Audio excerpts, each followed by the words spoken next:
Ek groet u hartlik. Johannes 20:25. Ons het die Here gesien.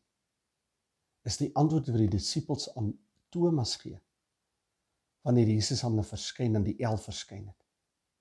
Hulle het gedink dat Jesus dood is, dat die evangelie verby is, dat dit wat hulle geweet en geleer en verstaan het, saam met Jesus en die woord, dat dit weg is.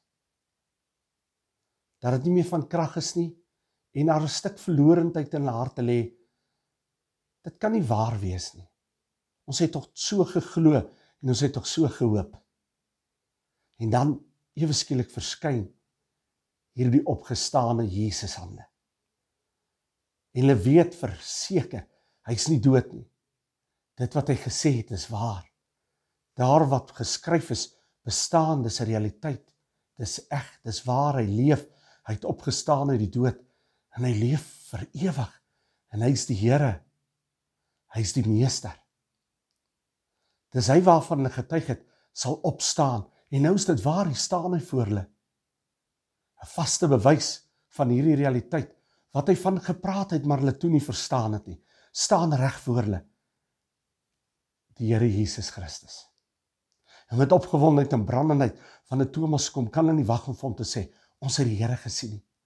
Soos die Emmausgangers, wat huis toe gaan en hulle koppe skud, en wonder oor hierdie Jesus, waarvan gesê is, en uiteindelik aan die tafel van hy homself aan openbaar, hulle ook met verwondering, hulle harte brandend is, en teruggaan na Jerusalem en aan die disippels sê, ons het die Here gesien, hy was by ons.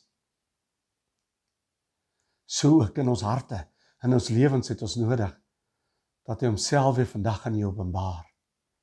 Dat jy hom so tussen jou besige lewe en tussen die gejaag, hom weer begin raak sien.